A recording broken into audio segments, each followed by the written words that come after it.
Good morning students. Today you are going to study about the plant and animal hormone continuation. You know very well about the plant hormone definition. Phytohormone. Plant hormone is otherwise called phytohormone.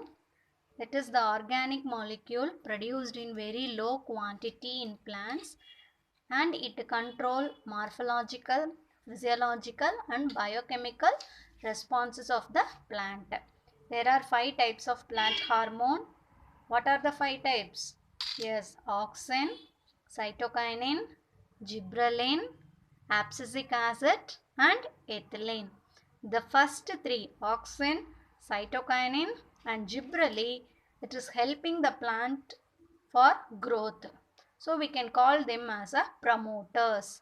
The last 2, ethylene and abscisic acid, they are inhibiting the plant growth. So we are calling them as a inhibitors, plant inhibitors.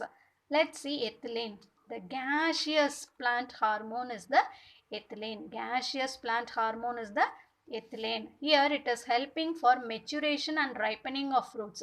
If the fruit want to ripen, ethylene is very important. Then maximum synthesis occur during the ripening stage of the plants, especially the apple, banana and melon type of fruits. So here it is the gaseous plant hormone. It is helping for maturation and ripening of the fruits. Then what are the physiological effects of ethylene? Let's see. It is very important for ripening of the fruits. I said already.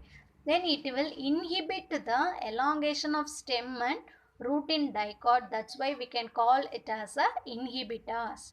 So it will inhibit the elongation of the stem and root. That's why we are calling them as a inhibitors. Then hastens the senescence of the leaves and flowers. You know what is meant by senescence? Senescence is nothing other than aging. Next one, stimulate the formation of abscission zone in leaves, flowers and fruits. Because of this abscission zone, there will be a premature shedding. Normally, after become mature, the leaf wanted to fall and then the flower as well as the fruit. But here, because of this ethylene, there will be an abscission zone in the leaf, flower and fruit. So as well as the abscission zone is formed, definitely there will be a premature shedding. Then breaks the dormancy of the buds, seeds and the storage organ. Here the ethylene is very important for ripening of the fruits. Next we can see some animal hormones. Animal hormones. In our body, 2 systems are essential for controlling and coordinating our body.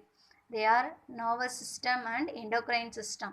Endocrine system, it includes endocrine gland which secrete some specific substances. The substances are called hormones. What is that name? Hormones. And it will perform some specific functions. Here endocrine glands present in the human and other vertebrates are pituitary gland, master gland, thyroid gland, parathyroid gland, pancreas, adrenal, reproductive glands, gonads, then thymus. The first 5 you know very thoroughly. Let's see the reproductive glands, otherwise called gonads. Here the reproductive glands are testes in males and ovaries in females. Testes.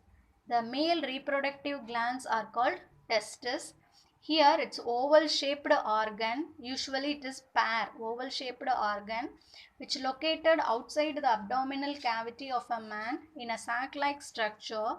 The sac-like structure are called scrotum. What is the sac-like structure? Scrotum. Here it consists of a many tubular-like structure. The tubular-like structures are called seminiferous tubule. This tubular. This is seminiferous tubule. In between the seminiferous tubule, there will be a Leydig cells. That Leydig cells secrete the male sex hormone. That male sex hormone name testosterone. What is the male sex hormone name? Testosterone. Then what are the functions of testosterone? It influences the process of spermatogenesis. Spermatogenesis means the formation of the sperm. And it stimulates the protein synthesis and control the muscular growth. So it is helping for the muscular growth. Then it is responsible for the development of secondary sexual characters, distribution of hair on the body and face, I mean the moushy and beard, then deep voice pattern, that all because of the male sex hormone named testosterone. So it is helping for spermatogenesis, muscular growth, then secondary sexual character. Let's see ovaries. Ovaries, the female reproductive glands are called ovaries, located on the pelvic cavity of the abdomen. Located on the pelvic cavity of the abdomen. Here the ovary structure. Here the almond shaped structure. It consists of the growing follicle. Here mature ovum. Then the corpus luteum, the ruptured follicle only, corpus luteum. Here two female sex hormones secreted by ovaries are estrogen and progesterone. Estrogen and progesterone. Estrogen, it is produced by Graafian follicles of the ovary. Here let's see functions. It brings about changes that occur during puberty. During the puberty time, there will be some changes in the body that is done by estrogen. Second point, it initiates the process oogenesis. Oogenesis means the formation of egg, that is stimulated by estrogen. Then it stimulates the maturation of the ovarian follicles in the ovary.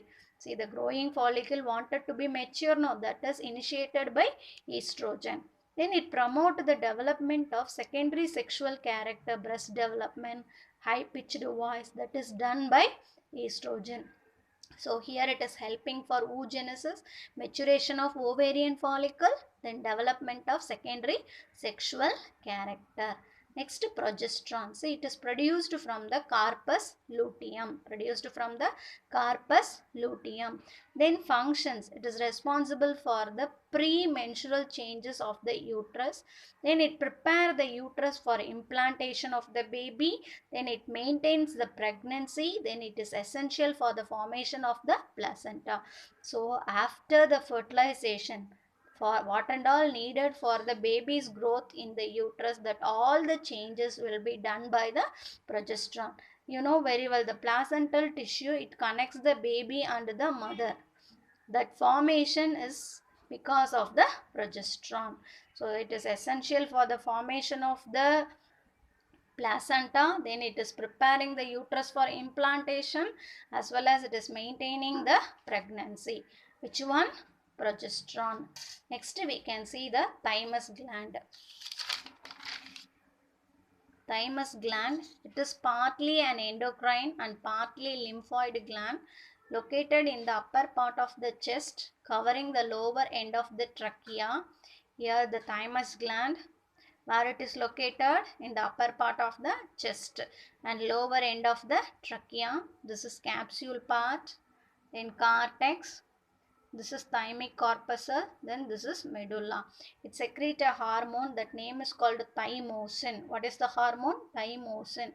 Then functions, stimulatory effect on the immune function. So it will stimulating the immune system and stimulate the production and differentiation of the lymphocytes.